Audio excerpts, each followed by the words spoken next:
Buenas, bueno, vamos a ver la función parte entera. La función parte entera de x hace corresponder a cada número real x su parte entera. La parte entera de un número es el menor de los números enteros entre lo que está comprendido. ¿Sí? Todos sabemos que un número entero es un número entero positivo, puede ser negativo también y hasta el 0, ¿no? Por ejemplo, menos 4 es un número entero, 4 es un número entero, 0 es un número entero, 5 es un número entero, menos 1000 es un número entero, 0 es un número entero. O sea, de esos números que son enteros, digamos, sabemos cuál es la parte entera y es ese mismo número.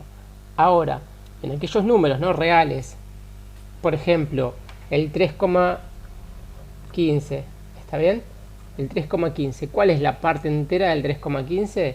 Bueno, como bien dijeron en clases, la parte entera es lo que está delante de la coma. En este caso, la parte entera, ¿sí?, sería el 3. ¿Ok? Y por la definición, fíjense en que este 3,15, ¿no? Este 3,15 vive, ¿no?, o pertenece al intervalito 3, 4. ¿Está bien? O sea, está entre 3 y 4. ¿Y cuál de estos dos números es el menor? En este caso el 3. Entonces por eso va el 3. ¿Está bien? Se me ocurre, por ejemplo, menos 15,36.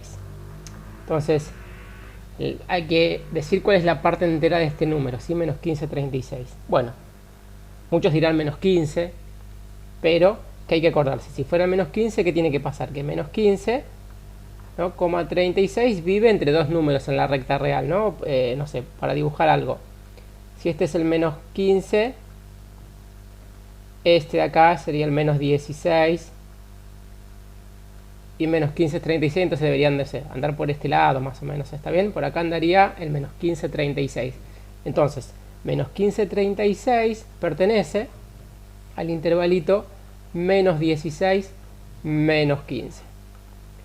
Bueno, ¿cuál de estos dos números, sí, menos 16 y menos 15, es el menor número? El menos 16. Entonces, la parte entera de menos 15,36 va a ser el menos 16. ¿Está bien? Siempre el menor número, ¿sí?, entre el cual está comprendido ese número con coma. Ahora, si fuera el entero, por ejemplo, menos 15, el entero es menos 15 directamente. ¿Está bien? Bueno, entonces, con esto en mente tratemos de definir la función parte entera, ¿sí? Definamos una función f tal que vaya de reales en reales, ¿sí? Dominio de mi función, codominio de mi función, tal que, y ahora tenemos que dar la expresión, ¿no?, que vincula unos elementos, o sea, los elementos del dominio con los elementos del codominio, que después, bueno, lo vamos a llamar imagen. Y esta expresión es, no sé, f de x igual a, vamos a simbolizarlo así, me gusta más, ¿sí? Es como un corchetito, pero sin la parte de arriba, ¿sí? Lo que me está indicando es que estamos viendo, digamos, el menor número entero, ¿sí?, entre el cual está comprendido el número que yo pongo ahí en x. Por ejemplo, si yo hubiese querido calcular, entonces, si yo quiero calcular, ¿no?, f de menos 15,36, eso va a ser igual a reemplazar la x por menos 15,36 y calcular la parte entera de ese número. Como habíamos mencionado anteriormente, este sería menos 16. Y así podría uno calcular para todos los números reales y hacer el gráfico de esta función parte entera. ¿Está bien? En algunos libros, y en particular el de nuestro curso, digamos, menciona la función parte entera como f igual e a la x. ¿Está bien? Es indistinto, digo, es un modo de simbolizar la función en parte entera también. Otros los ponen entre dos corchetitos directamente, ¿sí? Creo que el libro también lo menciona así, pero pueden usar cualquiera de las tres y va a estar bien. Bueno, tratemos de hacer el gráfico de esta función. Bueno, ¿qué tenemos que hacer?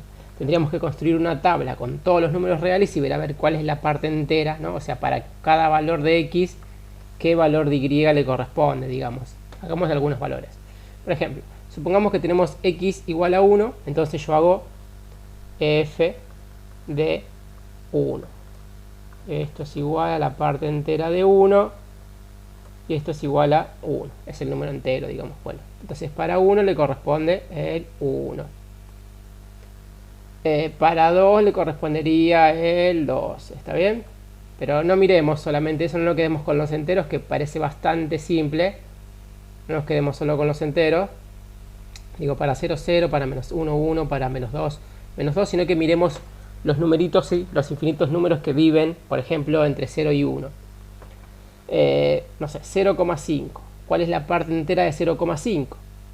Bien, el 0, ¿no? Porque sería el menor número del cual está comprendido. El 0,5 está comprendido entre 0 y 1 y el menor es 0, entonces es 0. Entonces, no sé, 0,9, 0 también, ¿no? 0,9, 0. No sé, 0,8, 0. Y entonces, todos los numeritos que viven entre 0 y 1, sin incluir al 1, ¿no? Van a tener la parte entera 0. Y en el 1 acá hago un circulito vacío, ¿está bien? Eso quiere decir que el 1, 1 está arriba en realidad. De hecho está el punto lleno arriba. Bueno, bien, ya barrí, digamos, todos los números comprendidos entre 0 y 1. Barramos todos los números que están comprendidos entre 1 y 2. Por ejemplo, el 1,5, ¿no? La parte entera de 1,5 es 1. ¿Por qué? Porque ese número está comprendido entre 1 y 2 y el menor es 1. Listo, entonces 1. 1,9, 1 también. Todos los numeritos entonces entre 1 y 2 van a tener parte entera 1. Cuando llega al 2, hago el circulito vacío y salta al 2. ¿Está bien? Y así para todos los números. Vayamos con los negativos, que quizás es un poquito más difícil de entender, digamos.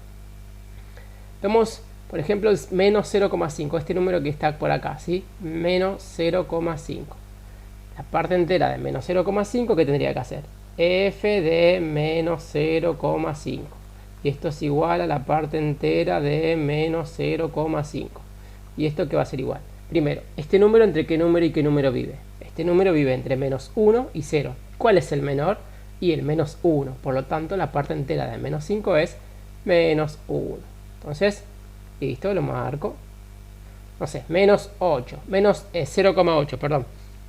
Vive entre menos 1 y 0, entonces como está comprendido entre menos 1 y 0, la parte, digamos, más chica, o el número más chico, es menos 1, entonces listo, de vuelta menos 1. Y así para todos los que viven entre... Acá ahí, y acá estaría el vacío, ¿está bien? Porque el 0, 0. Y acá estaría este lleno. Bueno, después, para los que viven entre menos 1 y 2, ¿cómo va a ser? ¿Cuál va a ser los que viven entre menos 1 y 2? Y 2. Muy bien, entonces este vacío y acá todo lleno. Los que viven entre menos 2 y 3, ¿qué va a ser? Y va a ser el menos 3 porque el más chiquito es el menos 3, ¿está bien? De hecho viven o pertenecen a ese intervalito menos 2, 3. Y así sucesivamente, y esto se va formando como liñitas discontinuas, ¿sí? En toda la recta real, digamos, en todo el eje cartesiano. Bueno, nada, espero me hayan entendido. En clase vamos a hacer otros ejercicios, era solo mostrarle qué es lo que vimos en la teórica de la clase presencial con el primer grupo, ¿sí? Estamos viendo.